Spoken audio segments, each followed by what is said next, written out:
Bonjour, bienvenue. C'est Perspective de médiation avec Christelle et moi-même. On parle aujourd'hui de l'importance du choix des mots. De quoi allons-nous parler, Christelle? Bonjour Pascal, bonjour tout le monde. Nous allons parler de l'importance et du pouvoir des mots, de nos Ouh, expressions. Ah oui, c'est un pouvoir des vaste mots. sujet. Je ne sais plus où c'était écrit. Au début était le verbe, n'est-ce pas? Ça, probablement la Bible ou quelque chose comme ça, hein? Je crois le testament, le début du testament de Jean, je Ouais. crois. Mais bon, au début était le verbe. Et c'est vrai que le verbe est créateur de réalité. Mm, Parce que je peux avoir une idée dans ma tête, tant que je ne la verbalise pas, tant que je ne la pose pas dans l'espace, elle n'a aucune chance de devenir une réalité. mm.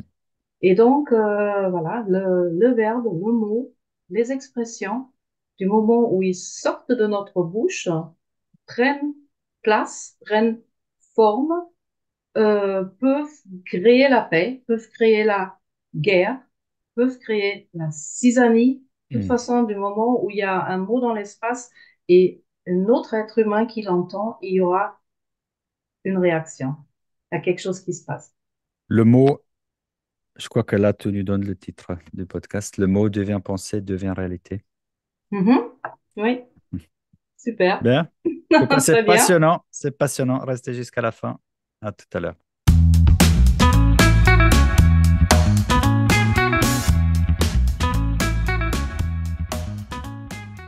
Bonjour, c'est Perspective de médiation avec Christelle Schirmer et Pascal Guimperly. Bienvenue, salut Christelle.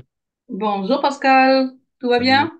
Ça va bien, merci, ça me fait plaisir de te voir, même si c'est à distance. Oui, moi aussi, hein. Et je vois qu'il fait beau chez vous en Suisse aussi. Absolument, oui. Aujourd'hui, il fait beau, oui. On va Voilà. essayer de transporter le soleil dans le podcast. Mhm. Tu avais proposé un thème pour aujourd'hui, c'est l'importance du choix des mots et du langage du médiateur et de la médiatrice. En quoi tu penses que c'est important? Je pense que c'est important de façon générale déjà, hein. C'est, c'est valable pour tout le monde, mais je pense que c'est encore plus valable quand on est en médiation dans des situations qui sont parfois émotionnellement très impactantes pour des personnes en face de nous. Je trouve c'est très très important que le médiateur soit en clair avec les mots qu'il utilise, la façon dont il parle, sa voix, mais Mm. voilà. J'ai proposé de parler de l'effet des mots parce que c'est un de mes très grands dadas et c'est facile à dire, mais après de changer des habitudes et de Ouais. changer peut-être des automatismes que nous avons tous dans notre façon de parler, c'est beaucoup plus difficile. Mm, mm. Toi, tu es linguiste, c'est juste? À la base, je suis traductrice hein, et donc je parle plusieurs langues. Je me suis toujours intéressée aux mots, d'où viennent les mots, comment on les utilise, comment la langue traduit la mentalité d'un peuple. Ah, ça. C'est super intéressant. Hein. Bon, tu le vois, Mm. tu parles français, allemand et anglais, je suppose. Donc voilà, il y a des choses qu'on peut dire dans une langue ou que c'est différent dans une autre. C'est déjà là, c'est passionnant. Mm. Donc voilà, je me suis intéressée ou je m'intéresse beaucoup à ces thématiques et j'avais écrit en intermédiaire, en différents intermédiaires, des articles justement sous le titre de langage conscient, langage gagnant. Ah oui. Intermédiaire, on le rappelle, la revue qu'on trouve le lien dans le descriptif. Oui, alors ça, vraiment, tu me touches au cœur avec ça. Il y a tout un univers, toute une culture qui vient avec la langue. Moi, une fois, j'ai entendu, c'était un podcast ou un article sur rien que l'importance du féminin et du masculin dans les langues. Selon le Mhm, mot, parfois dans une langue c'est féminin, dans l'autre c'est masculin. Ils ont expliqué l'impact que ça a sur la pensée des gens, sur la culture, jusqu'au comportement. Ils ont, mhm, en tout cas, s'ils ont mis ça avec des exemples très illustratifs, mhm. Par exemple, là, je pense à ça parce que dans mes formations en gestion de conflits, c'est quelque chose qui revient. Tu vois, il y a des langues où le vouvoiement n'existe pas. Par exemple, chez les gens de voyage ou chez en arabe, je ouais. sais pas dans dans les langues asiatiques, mais il n'y a pas de vouvoiement. Donc, parfois, ces gens, même s'ils vivent ici depuis longtemps, mais ils ont le réflexe, c'est-à-dire dans leur construction, dans leur univers, dans leur tête, ça n'existe pas, cette différence. Et puis, ils viennent, ils tutoient les gens au guichet, dans les administrations, les professeurs et tout. Et nous, ça nous choque. On dit c'est des gens irrespectueux et on se sent attaqué quelque part. Et en fait, c'est juste que dans leur conception du monde, cette différence entre tu et vous n'existe pas. Typiquement, là-dessus, tu es d'accord si le vouvoiement n'existe pas et en fait, ça change le rapport entre les gens. Oui, ça veut dire qu'on est tous Euh, égaux quelque part, ouais. hein. Même s'il y a une personne tu as telle et telle position ou tu as telle et telle place, mais je te parle de moi à toi en tant qu'être humain. Et donc voilà, les compétences interculturelles, on en parlera un jour, peut-être aussi dans une autre émission, de l'importance d'être tous un peu formés aux différences culturelles, parce que Mhm. ça permet de mieux comprendre. Je ne veux pas dire que ça permet d'excuser certains comportements, mais ça permet de comprendre certains comportements et les juger peut-être autrement. Mhm. Mhm. Ouais, tout à fait. Je crois que les sciences des langues, ça, c'est toute une philosophie pour soi qui explique beaucoup de choses dans la vie. Ça Mm. structure la pensée. C'est pour ça que moi, je suis super convaincu de l'importance du langage inclusif parce que si typiquement tu parles, par exemple, en masculin tout le temps, enfin, ton cerveau, il absorbe ça. Ça veut dire ton Mm. cerveau. Après, je ne suis pas neurologue pour expliquer plus loin que ça, mais je suis convaincu qu'après, ton cerveau, il construit quelque chose de masculin. Ouais, et donne une Ouais. certaine dominance au masculin. Voilà. C'est ce que tu veux dire? C'est ça, c'est ça. Mhm. C'est- Ouais. Ok, ouais. Donc, alors, je voudrais proposer un premier petit mot, ok. Ah, Mon mot fétiche auquel, auquel je fais très attention maintenant, c'est le petit mot on, O-N. Hein. Des fois, je mm, prononce pas bien les mm, on. On fait ceci, on y va, on ouais. va faire ceci, on va manger, on va partir. Mhm. Alors, tout le monde parle comme ça aujourd'hui. Quand vous regardez dans les titres dans les magazines, le on, il est partout. Il est à la radio, il est à la télé, Dans les il médiations, était je à suppose. l'écrit, dans les médiations. Et pourquoi je n'aime pas ce petit mot? Parce que on est le mot déresponsabilisant par excellence. C'est ça. Hein? Ouais. Voilà. Ça veut dire que Ça va dans l'air du lorsque temps. c'est dans l'air du temps. Alors tout le monde se plaint, il n'y a plus personne qui est responsable. Ah oui, mais si tout le monde dit on, ça veut dire on, c'est pas moi, c'est pas nous, c'est tous les autres. Mais voilà, je me déresponsabilise. Et lorsque je dis je vais faire ceci, ou je pense cela, ou nous allons commencer, c'est-à-dire je m'inclus. Certes, il y a des moments où le on, il a sa raison d'être. Hein. Je ne veux pas dire que c'est quelque chose qu'il faut Oui, régler bien la sûr. carte, hein. Mais de le mettre à toutes les sauces, c'est vraiment néfaste. Vraiment, je pense que c'est néfaste parce que, parce que ça prépare à une espèce de pensée enfin, je vais pas dire universelle, mais par exemple, je vais donner un exemple de la vie de tous les jours des personnes qui travaillent dans les EHPAD et qui vont Dans les? donner dans les EHPAD, dans les maisons de retraite, hein, Oui, ou à l'hôpital.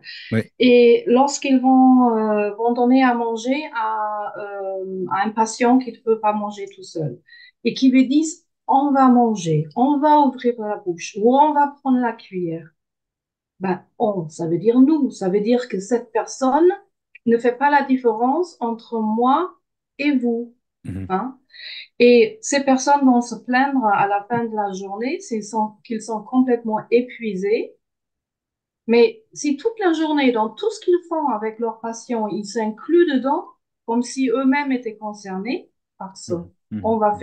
On va se laver, on va se balader, on va se Ouais. lever, on va faire les lits. Mais c'est normal qu'à la fin de la journée, ils sont épuisés. Et la personne à qui ça s'adresse, ben, elles se sont pas prises en considération parce qu'elles se sont pas, en tant qu'individu, reconnues. Et je Mhm. pense qu'en médiation, ça peut être la même chose. Hein. Mhm. Lorsque le Sans doute. médiateur, parce qu'en plus, nous, en tant que médiateurs, nous, demandons à nos médias de parler jeu, n'est-ce pas? Absolument, ouais. Ça va, ça dans la même logique. Je viens de penser à ça quand on dit un accord doit être smart, smart dans le sens spécifique, mesurable, etc. Bah, c'est la même chose. On dit on lance telle ou telle procédure, par exemple, ben, tu peux être quasi sûr qu'il y a personne qui va la lancer. Mais si tu dis OK, on sait qui en tant que médiateur, Mhm. bah, Ben oui, c'est bien. voilà. On va s'appeler, hein? On s'appelle, Pascal. Ouais, on constate, je pense parfois on dit ça exprès pour justement ne Ne pas pas appeler, Pas de, ne ou pas parce être. que c'est pas qu'on veut pas, mais on n'est pas sûr, est-ce que j'ai le temps ou pas. Je dis on comme ça, je suis tranquille si je fais pas. Mm. Voilà. Oui, on va manger ensemble un jour. Enfin, voilà, c'est fichu, hein?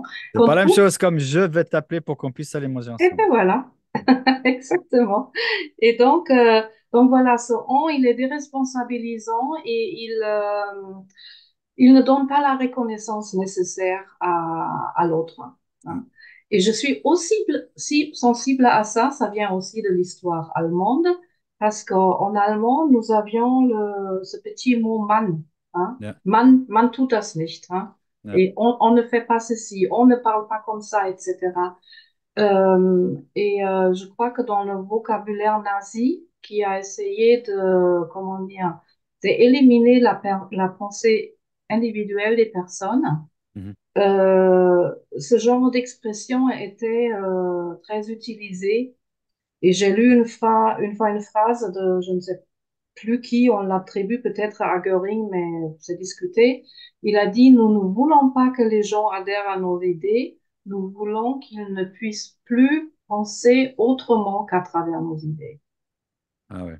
Ouais, Et ben, cette phrase ça est passe par le terrible. langage. Ouais, Et ça passe par le langage, ouais. c'est-à-dire par la création de mots, par la création de nouveaux termes qui changent. Et actuellement, nous assistons à ça aussi, hein. Regarde, quand j'étais petite, les impérialistes, c'était les Américains et l'Occident. Toujours, Aujourd'hui, non? Non? je crois qu'aujourd'hui, on Oui, utilise beaucoup il le y en mot. a en plus. Comment? Aujourd'hui, on utilise ça beaucoup Hmm. pour parler de Poutine Ah oui, d'accord. Il y en a hein? il y en a en plus, mais les autres, ils Non, sont pas mais partout, après, quoi. c'est eux qui parlaient d'impérialistes. Voilà. Donc, il y a Ouais, des mots qui changent de sens, etc. Et je pense qu'il faut être très vigilant aux mots et la manière, tous les néologismes, ça dit quelque chose de notre société, ça ouais, dit quelque chose de notre pensée. Et aujourd'hui, en répétant des mots dans la presse, dans les médias et tout, voilà, la pensée peut vraiment être dirigée de manière très persuasif et très subversif dans une direction. En mhm, tant que médiateur, nous le savons, hein. Nous savons que si nous posons telle et telle question de telle et telle manière, nous allons avoir une certaine réaction parfois ou certaines réponses. Quelque part, le médiateur, même s'il est neutre, il utilise quand même aussi ses outils pour canaliser et pour apaiser. C'est pour ça, bon, je le vois souvent avec des jeunes médiateurs, hein, qui n'ont pas encore cette maîtrise, mais qui relancent le feu, hein, quand mhm, des mhm. métiers, voilà, ils ont passé une phase de turbulence et puis ils pourront aller vers quelque chose d'apaisé. Et puis le médiateur, il va dire une phrase du style, oui, je vois que c'est très difficile pour vous. Ouais. Oups, et ça répare. Les, Le les mot, mots, les mots dirigent la pensée. oui. Et les réactions, Hmm. hein. C'est C'est-à-dire comme, que c'est très connu, mais je te dis, pense pas à un éléphant blanc. mais voilà. Hmm. Là, on est dans les négations. Pourquoi est-il souvent contre-productif d'utiliser une négation? Tu sais pourquoi? Pourquoi est-il utile d'utiliser négation? Non, inutile. Ah, inutile, Non, pas inutile, mais contre-productif. parce qu'on peut tout dire en positif, hein. Enfin, c'est parce que ça fait une pensée négative, alors qu'on pourrait dire Mm, pas la même chose, mais ce qu'on souhaite. Au lieu de dire ce qu'on souhaite pas, on peut dire ce qu'on souhaite, et on est tout de suite dans une logique. Non, c'est mm. pas ça? C'est aussi Ah, ça, zut. mais avec les neurosciences aujourd'hui, bah, on découvre quand même beaucoup de choses. Enfin, notre cerveau, dans un premier temps, n'entend pas la négation. Ah. Ça veut dire on Ah, n'est pas capable neurologiquement ou... exactement, parce Ouais. que ça demande quand même un effort. Je veux dire, si tu as C'est compliqué. Ah, ok. Notre, comment dire, euh, tout en nous a été construit dans un but de survie. Et si tu as un tigre à dents de sabre derrière toi qui veut bondir sur toi, tu ne vas pas penser, je ne dois pas rester en place. Mhm. Hein? Tu vas penser, cours. Ouais. Et donc, notre cerveau est formaté au verbe d'action. Comment veux-tu qu'un petit enfant d'1 an et demi fasse l'abstraction Mhm. de ne cours pas, que ne cours pas veut dire le contraire que ce qu'il entend, Ouais. courir. Ouais. Ouais. Hein? Oui, on C'est quand entend même, l'action. Oui, oui, c'est juste. hein? Ouais, ok. Ou voilà, Une ou ne réflexion de plus, tout à fait. Mhm. voilà, c'est-à-dire nous en tant qu'adultes, nous savons par réflexe que ne cours pas veut dire arrête-toi, mais un petit enfant ne le sait pas. Et quand je dis, euh, quand je, quand je dis, par exemple, à un médier, n'hésitez pas à demander une pause. Mhm. Déjà, hésiter, qui a envie d'hésiter? Ouais. Hésiter, c'est pas quelque chose d'agréable, Ouais. hein. Donc, le mot qui nous assaillit, c'est hésiter. Et le ne pas, euh, tu vois, ça veut dire sentez-vous libre de. Hein, c'est ce que Ouais. tu dis. On peut dire Ouais. les choses positivement. Euh, on peut dire les choses positivement. Nous pouvons dire les choses. C'est qui, Christelle? C'est qui, hein? Oui, Oh, c'est, là, ça c'est, s'applique. Là, on peut laisser passer. ouais, mais c'est une Parce- sacrée gymnastique, c'est de la rééducation langagière. C'est très, très difficile, mais c'est très amusant. Et il faut commencer par observer comment parlent les gens autour de nous, déjà pour se rendre compte, et après, s'observer soi-même. Et là, il y a Mhm. parfois des surprises extraordinaires. Donc voilà. Si je pense je ne veux pas me réveiller en retard ou je ne dois pas être en retard, etc. Je formate mon cerveau Mhm. à ce retard. Hein. Oui. Ou voilà, au lieu de dire je veux être à l'heure, ça va bien se passer. Hein. Bon, et tout ça en médiation, je pense qu'il y a aussi beaucoup d'expressions qui peuvent être corrigées, peut-être. Oui, ça, j'ai vu ça. J'ai fait une fois un mini bout de cours sur la PNL. Et alors, je ne me souviens plus des différents concepts et des trucs, mais c'est quelque chose que j'ai vraiment gardé en tête. C'est l'idée de ne pas dire c'est s'éloigner d'eux, de ne pas dire ce qu'on veut pas, mais de dire aller vers. Tu Oui, dis qu'est-ce que je veux et tu dis pas qu'est-ce que je veux pas. Et oui. ça m'a Ah, beaucoup marqué et ça, hum. je gardais ça. Oui, oui, c'est souvent nous disons le contraire de ce que nous voulons, en Mm, pensant que ça va nous amener dans la bonne direction, mais ce n'est pas vrai. Ce mm, n'est pas vrai. mm. Hein. Et comme je disais tout à l'heure, de utiliser des expressions comme compliqué, comme problème, comme difficile, etc. Euh, nous pensons en images. Ça veut dire que quand nous parlons, ça, c'est une onde, hein, quelque chose, une vibration qui vient dans notre oreille, qui se transforme en image et qui est liée à une émotion.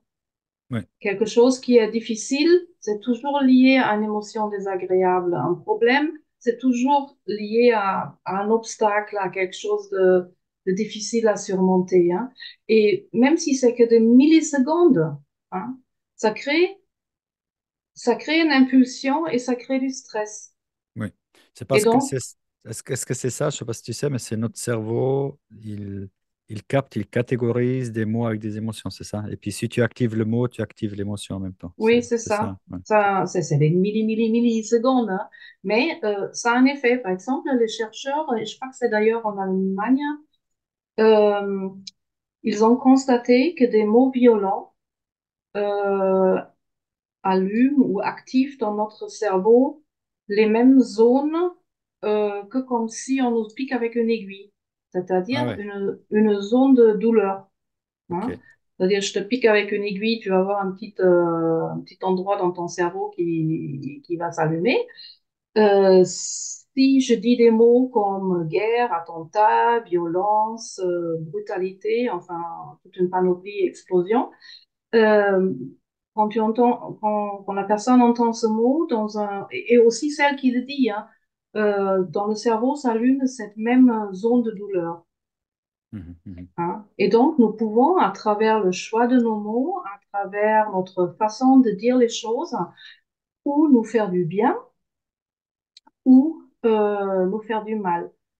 Euh, donc, je disais, dans la vie de tous les jours, c'est valable, mais je trouve qu'en médiation, nous devons être très, très, très vigilants à ça. Je cite souvent l'exemple là, à propos des mots violents. En France, nous avons cette fâcheuse habitude, où beaucoup de personnes ont une habitude de dire, ah, ce gâteau au chocolat, c'était une... Est-ce qu'en Suisse on dit ça? Une régale, non? Ah, non, c'est pas ça. Non, ils disent Dans le ici, négatif, tu dis.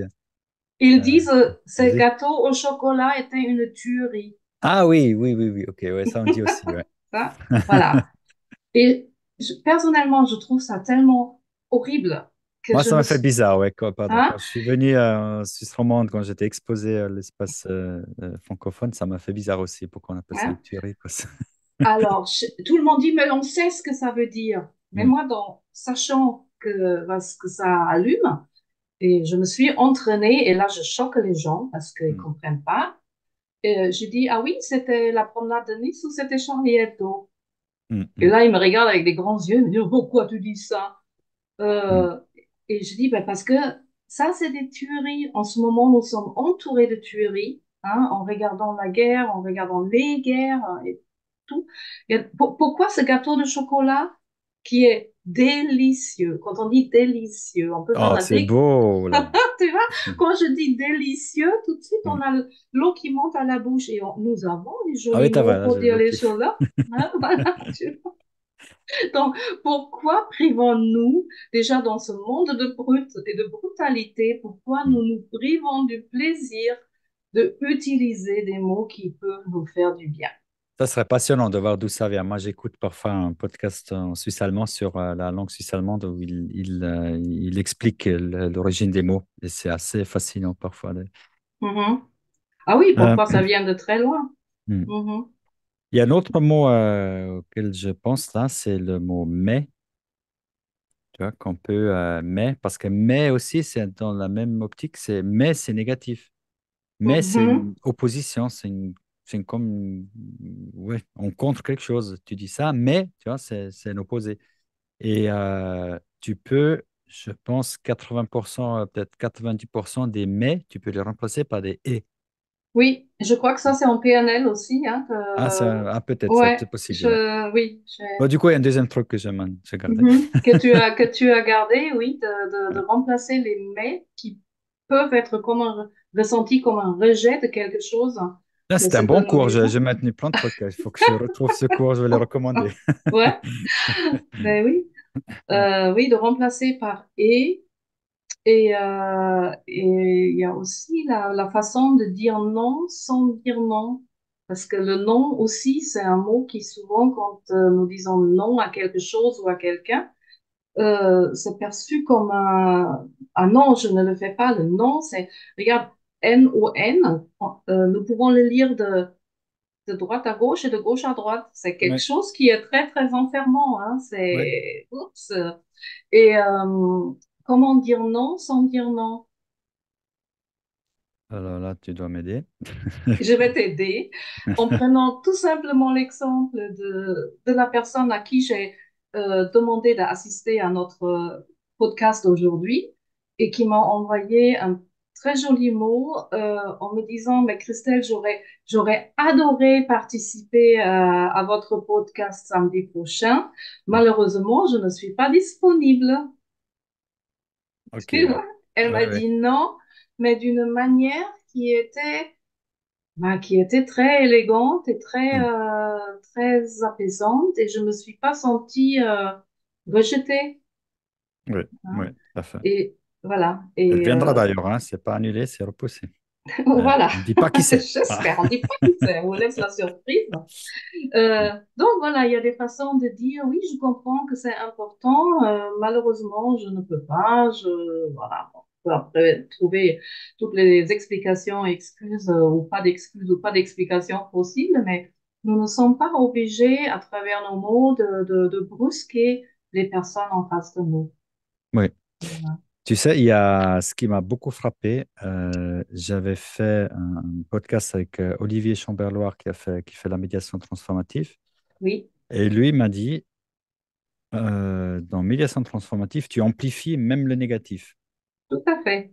Si les parties sont fâchées, enfin, t'es pas fâché, mais tu vas pas essayer d'adoucir, tu vas être au même niveau. Et Mhm. c'est assez particulier pour les médiateurs et médiatrices qui ont Oui, une mais autre là, pratique. j'adore. Moi, je fais des formations de la médiation transformative et je suis une grande adepte parce que je trouve qu'elle donne beaucoup plus de liberté aux médias. Et il est vrai qu'à ce moment-là, mais c'est pas le médiateur qui parle de ces mots-là. Là, quand je parle des mots à utiliser, c'est le médiateur qui fait ses interventions, n'est-ce pas? Hmm. Oui, oui. En transformative, lorsque nous faisons euh, ces réflexions, nous faisons du reflet. C'est-à-dire, en fait, nous faisons le miroir pour servir de miroir à la personne qui parle.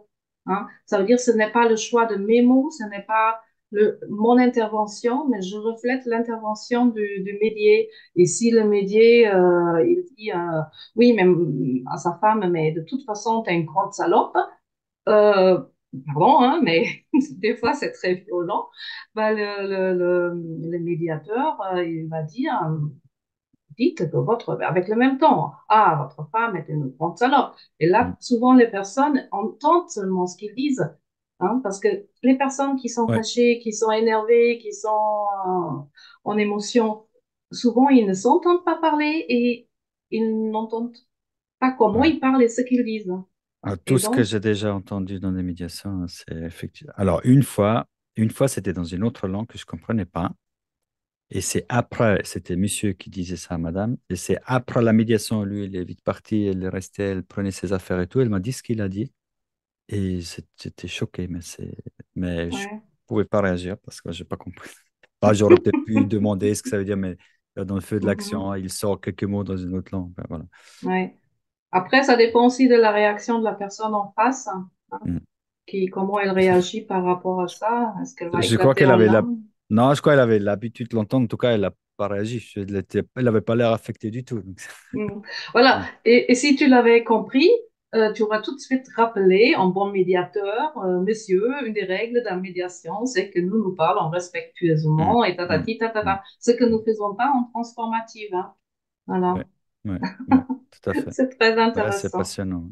Mhm. Et puis, on a aussi peut-être un autre mot ce que les médiateurs connaissent bien, le tu-tu.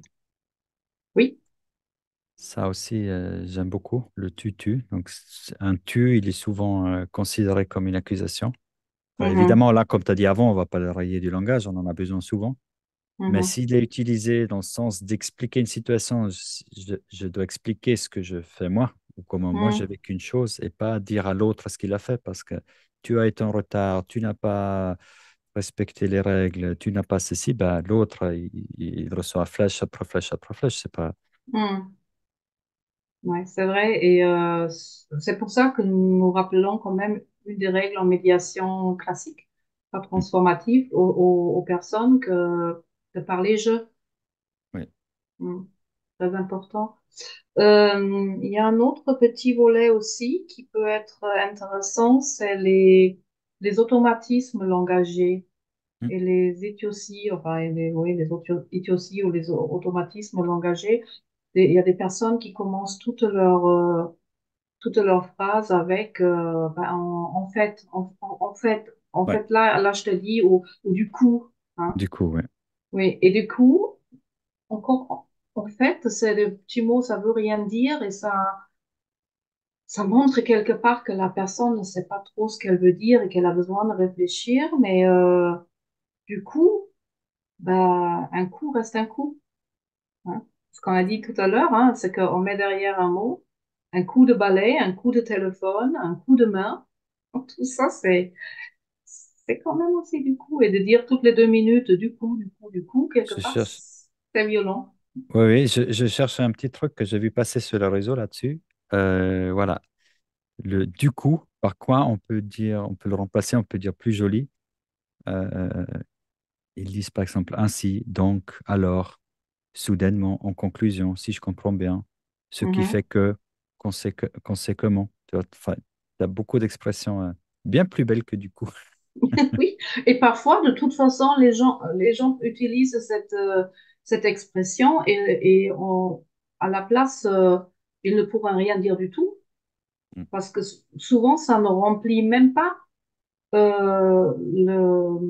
comment dire, le rôle des mots que tu viens de citer, mm. hein. C'est juste pour combler un vide et ben là, nous pouvons arriver au silence, le Absolument. Mm, silence en médiation. mm. Comment réagissons-nous par rapport à des moments de silence? Est-ce que tu es à l'aise avec ça en médiation? Oui, j'ai dû entraîner ça, mais oui, très à l'aise maintenant. Mais au début, pas du tout, parce que je dirais dans notre culture, je sais pas, occidentale, européenne, je sais pas, je sais même pas, mais on n'aime pas beaucoup. Enfin, je dis mince. Ah, maintenant, je suis paniqué à chaque fois, je dis on. Non, non, mais c'est. Donc, nous disons, nous n'aimons pas beaucoup le on, pardon, le silence. Euh, Pourquoi? Je ne sais pas. Pourquoi? Je ne sais pas. Mais je suis très à l'aise maintenant avec le silence. Parce que ça, c'est une opportunité à saisir, le silence. C'est qu'il y a quelque chose qui se passe. Mhm, Malgré que c'est une sorte de vide, si on veut, mais c'est un vide constructif. C'est-à-dire, il y a une réflexion, il y a une prise de conscience, il y a quelque chose qui se passe. Il n'y a pas un silence qui est vide. Un silence, il est rempli de, pas de mots, mais de plein d'autres choses. mhm. Oui, parfois nous avons l'impression que les médias n'ont plus rien à se dire ou que Ah non. mais pendant un silence, c'est comme la musique Ah non, il y a n'existerait de la pas. fumée qui sort partout pendant le silence dans la tête.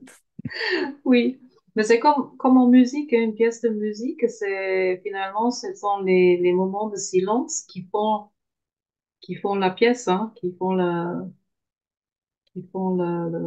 musique et qui font la chanson. Et je pense que comment tu t'es entraîné à être mieux? Parce que je sais qu'il y a beaucoup de personnes qui sont mal à l'aise avec ce moment de silence. Euh, Pas vraiment particulièrement, je savais que j'ai lu ça, j'ai appris ça dans mes formations, donc je le savais intellectuellement. Après, émotionnellement, sur le coup, tu dis, oula, qu'est-ce qui se passe? Il faut que je dise quelque chose. Je crois que c'est une question de posture. Quand on dit, ah, mais c'est moi le responsable, c'est moi le processus, donc là, il y a un vide, il n'y a rien, c'est à moi d'agir, de le remplir. Et Mhm, c'est pas le cas. C'est pas le cas, d'un côté. Et puis après, c'est l'expérience. Donc, quelquefois, vraiment, j'ai dû vraiment me forcer pour moi aussi rien dire.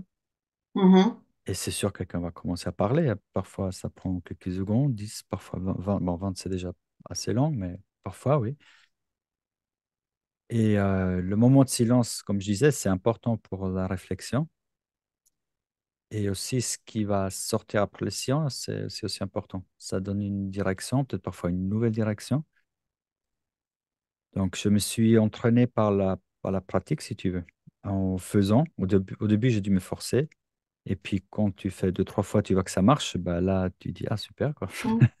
Oui, c'est Tu comme, n'as c'est plus comme besoin de une, forcer. comme une découverte que la théorie que nous avons appris fonctionne vraiment, hein. C'est ça. Mm. C'est Ouais, ça. ouais, ouais. Et il y a aussi quelque chose par rapport aux mots, mais là, je ne veux pas parler des mots, de mes mots que je choisis consciemment pour avoir une influence sur les réactions des médias ou son entourage, mais les mots que utilisent les médias. Mm. Euh, déjà, bien sûr, il est important, je pense, de se synchroniser avec le vocabulaire et avec la façon de parler Oui, des médias, hein.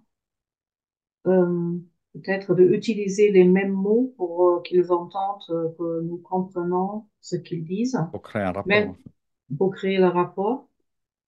Euh, mais j'ai remarqué aussi, et pas seulement dans des médiations, mais aussi dans des entretiens, parfois avec des personnes qui ont des conflits ou des problèmes, euh, lorsque dans une discussion ou dans un entretien, il y a pour la troisième ou quatrième fois la même expression et le même mot qui revient, non? Que là, il y a quelque chose, même si on parle d'autre chose, mais si cette expression ou ce terme ou ce mot, il revient, la plupart du temps, le problème, le nœud de la chose, est autour de cette expression ou de ce mot qui Mm. exprime un besoin ou quelque chose qui n'est pas reconnu.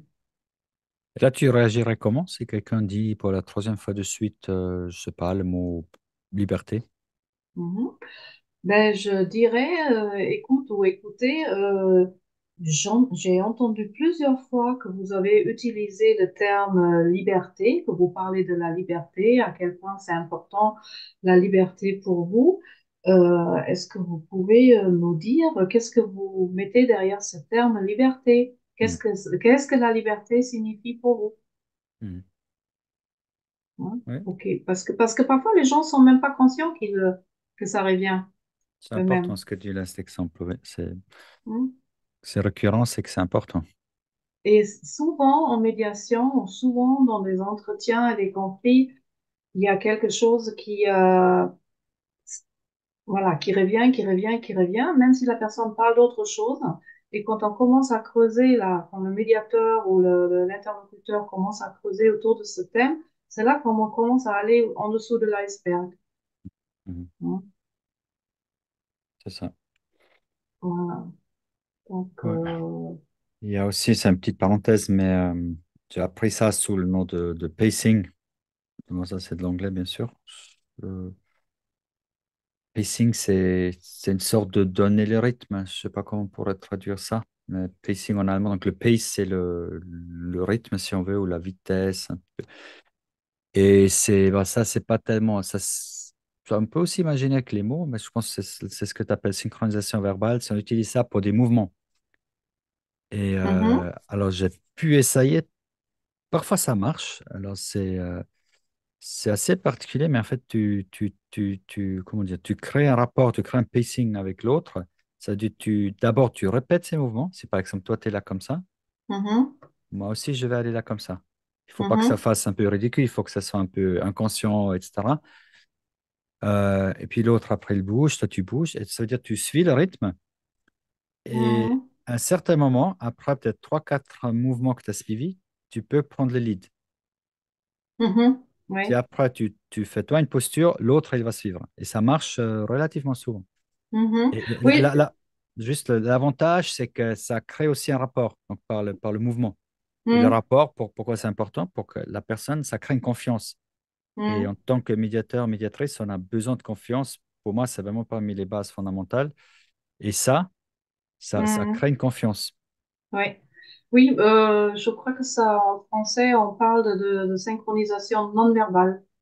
Ah, ok, verbal, non Hein? verbal, ok, Il y ouais, a le ouais, verbal, ouais. c'est-à-dire la personne par. Ben, je crois que ça va voir avec nos neurones miroirs, n'est-ce pas, que nous avons ici et qui font que quand quelqu'un nous sourit, nous sourions, quand Ouais, ouais. quelqu'un baille, nous baillons.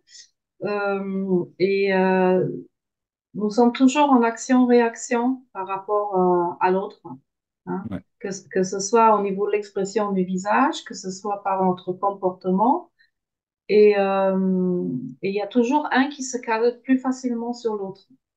Mm. Hein. Alors, oui, quand je sais comment, c'est super intéressant parce que quand je sais que ça existe et comment ça fonctionne, je peux l'utiliser consciemment, c'est-à-dire je vais pas me laisser entraîner par la personne en face de moi qui est en colère ou qui n'est pas content. Je vais pas le laisser réjaillir sur moi émotionnellement, mais je vais rester dans une réaction opposée pour quelque part le forcer, lui, à se caler à moi. C'est ce que tu dis un peu par rapport au mouvement. Mm. Puis là, on entend souvent le mot manipulation quand on parle de ça, mais je sais pas comment tu vois toi. Ben, oui, je sais que, par exemple, les commerciaux, hein, et quand les personnes qui font un travail commercial, ils utilisent toutes ces techniques-là. Hein. C'est le comportement humain est aujourd'hui tellement, tellement étudié.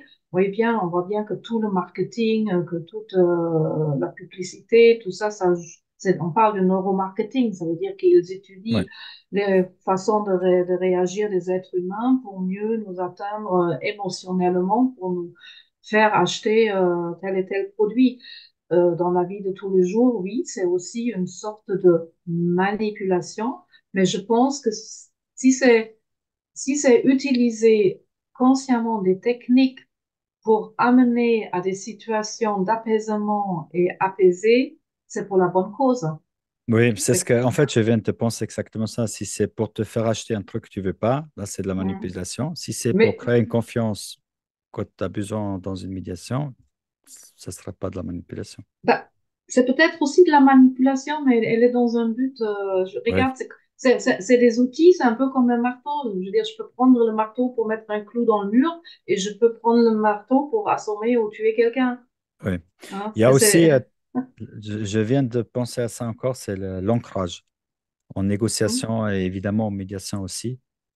L'ancrage, c'est que souvent autour des chiffres, s'il faut fixer un montant, un prix ou quelque chose, c'est que le montant qui sort au premier donne la direction. Ça donne une marche, ça donne. Et ça marche vraiment. Ça veut dire là, tu donnes une sorte de limite, tu donnes une sorte de référence. Et j'étais frappé, c'est à la fin que j'ai pigé. J'étais avec ma femme dans un magasin et c'était à Marrakech, c'est un petit magasin ils ont des tableaux. Et quand on rentre, déjà, il était fort le vendeur. Il a compris que c'est elle, c'est pas moi qui s'intéresse. Enfin, je m'intéresse aussi au tableau, mais j'allais rien acheter moi.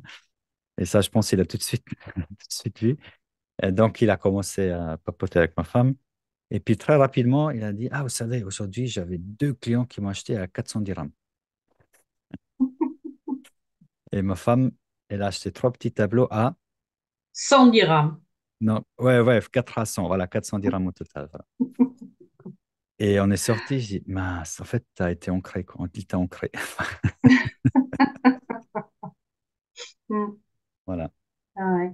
Oui, ça, Alors, c'est des techniques. Attends, je regarde si j'ai mon livre sur la table que je peux vraiment conseiller à lire parce que je pense qu'il y en a, j'en ai parlé dans Intermédiaire. C'est le livre, je pense que tu le vois là, Ne coupez le- jamais la poire en deux de oui, Chris Voss. Tu le connais? oui. Donc, pas de compromis, mais plutôt du win-win. C'est dans ce sens-là, j'imagine. Ben, disons que il était négociateur au FBI pendant 25 ans. Il a négocié des libérations d'otages dans le monde entier. Mhm. Et il dit entre votre gamin de 14 ans qui veut sortir et un preneur d'otages ou un bébé qui veut des bonbons, il n'y a pas de différence. Et il explique extrêmement bien tous nos outils de communication, la reformulation, l'écoute active, l'écoute, la voix, etc. Ce livre, je le trouve vraiment passionnant pour nous, médiateurs. Il est facile à lire, il est amusant et on peut le télécharger gratuitement sur Internet. Si vous Ah, cherchez Coupez jamais la poire en deux, PDF, ça reste je sais légal, pas, j'espère. je ne sais Ah, pas, mais ah, je suis ah. tombée là-dessus sans chercher. C'était en Bah, première on le ligne. trouve. Hmm. On le trouve, mais je l'ai acheté quand même, hein, je l'ai Oui, téléchargé. j'ai vu, j'ai Mais, vu, je, j'ai vu. je fais partie des gens qui ont besoin de grabouiller, là, de mettre des roses et Ah tout ouais, ça pour ancrer les choses dans ma tête. Donc, ça n'empêche pas après c'est tactile. de l'acheter voilà. Ça, c'est vraiment une mine d'or parce qu'il parle aussi de la voix, l'importance de la voix. Il dit il faut utiliser la voix comment on appelle ça, les gens qui parlent à la radio la nuit. Vous vous Ah rappelez oui. là, les gens qui pendant entre minuit et 5 heures du matin accompagnaient les retards, les gens qui étaient sur la route, les camionneurs, etc., avec une voix très Ah, pas que, hein, il y en a beaucoup, beaucoup qui écoutent ça. sensuelle et Tu, très apaisante, etc. Ta, ta, ta. tu connais en C'est Allemagne Domian? c'est comme les mots. Ouais. En Allemagne, il Je y a connais qui? Domian. Je crois Domian, Hmm. tu ne connais pas? Non. Là, il fait ça en Allemagne. Là, il a arrêté, je crois. Mais souvent, Mhm. à un certain moment, je suis tombé là-dessus par hasard. Et les gens appellent avec plein de soucis, de plein de trucs. Et puis, voilà, Ouais. c'est facile. La voix, elle peut apaiser, créer la confiance aussi, hein, et voilà, c'est la voix, les mots, les termes que nous utilisons, c'est tout un ensemble, hein, c'est merveilleux, moi, c'est un Hmm. monde sans fin Puis et chez nous, voilà. ouais. Chez nous, c'est Jean-Marc Richard qui fait ça. Chez vous, vous avez qui en France, tu connais? Oh ben non, Non. de toute façon, j'ai beaucoup de mal avec les noms, j'oublie toujours les noms des personnes et ce qu'ils font, mais je sais, il y avait une dame qui a fait ça pendant de très longues années sur, je sais plus si c'était France Inter, euh, mais bon, je me souviens Hmm. pas du nom et il y en a Hmm. certainement Hmm. un certain nombre qui le font. Ouais, il y en a plusieurs de toute Mm. façon. Ouais. Super, Voilà. super, super. Bah écoute, je crois qu'on a plus ou moins fait le tour. Euh, Si les gens qui nous écoutent ou qui nous regardent ont des questions supplémentaires, ils peuvent toujours mettre des commentaires en bas. Comme ça, on peut toujours, on sera là pour aussi répondre Mais oui, avec s'il y a quelque- plaisir, hein. Ça, c'est vraiment, c'est mon dada. Oui, en plus, on a une véritable experte avec toi, il faut profiter. Et oui, je sais pas si tu as quelque chose à rajouter. Est-ce qu'on a terminé ou pas? On a terminé. Nous avons terminé, oui. Le fait de dire je et nous, ça donne aussi une impression d'être plus sûr de soi. Oui. Ça veut dire que les personnes qui nous entendent dire je et nous et affirmer les choses, euh, nous prennent plus pour des personnes compétentes Mm. dans la matière dont nous parlons. Oui. Hein. C'est une impression. Peut-être ce n'est pas vrai. Ça peut aussi être de la manipulation. Mais si je veux me donner un air confiant, rassurant, sûr de moi, j'ai intérêt à parler je et nous au lieu de dire, oh bah oui, on fait ceci, on fait cela. Oui. Non, non, non, non, non. C'est une Ça. personne qui sait ce qu'elle veut, qui sait ce qu'elle fait. Tout à Et fait. c'est intéressant de regarder les politiques quand ils font leur speech lors des présidentielles ou là actuellement les européennes et tout. Observer les hommes politiques, comment ils parlent. Est-ce Mhm. qu'ils utilisent je et nous ou est-ce qu'ils disent on? Est-ce qu'ils font du wishy-washy, comme on dit en allemand? Ou est-ce qu'ils sont clairs et précis dans leurs phrases, dans leurs termes, dans leurs idées? C'est très intéressant. Je vais tenter une réponse, c'est que quand c'est pour présenter un succès, c'est je. Mhm. Quand c'est pour éviter un sujet, c'est on. Manipulation. Mhm. Ouais. Adaptation politique. Ouais. Ouais, ouais. Mhm. Ah, il y a d'ailleurs, il y a- alors, ça s'appelle Discours langue de bois. Mhm. C'est une fiche qui circule sur Internet, on trouve ça facilement. Je crois que c'est l'INSEE chez vous, non? Comment ça s'appelle l'université là d'élite? Sciences Po ou Ouais, je sais plus. Sciences Po ou l'ENA ou ces grandes Ou écoles, oui. l'ENA, c'est peut-être l'ENA. En tout cas, Ouais. si on cherche langue de bois, discours politique, on trouve ça facilement. C'est un tableau. Il y a Mhm. 4 ou 5 colonnes et tu peux Mhm. librement composer. Ça veut dire que tu prends, il y a à chaque fois deux, trois mots. Tu prends de cette colonne-là, tout en haut. Après, tu prends milieu quelque part. Après, de nouveau en haut ou en bas, où tu veux. Tu passes par les 4 colonnes Mhm. et comme ça, tu peux te construire un discours. Tu prends la feuille, tu lis. Et ça, Mhm. pour rigoler, je Ça, fais ça une fois quelque part. Une assez grande audience. En mhm. fait, tu peux parler comme ça 10 minutes sans rien dire, Ça mais fait ça ça a fait l'air. des phrases qui ont l'air hyper intelligentes et Ouais. approfondies. En fait, ça veut rien dire du tout. Oui. Ça, Mm. tu as raison. Je vais la repêcher pour mes formations, justement. C'est très intéressant. Bah, super, merci beaucoup, Christelle. Ben, merci à toi, Pascal. Ben, c'est toujours un plaisir de te retrouver et de parler autour de Partagez, ces thématiques-là. Merci partagez. beaucoup. Merci à toi et à la prochaine. À la prochaine, Pascal. Au Ciao, revoir. ciao.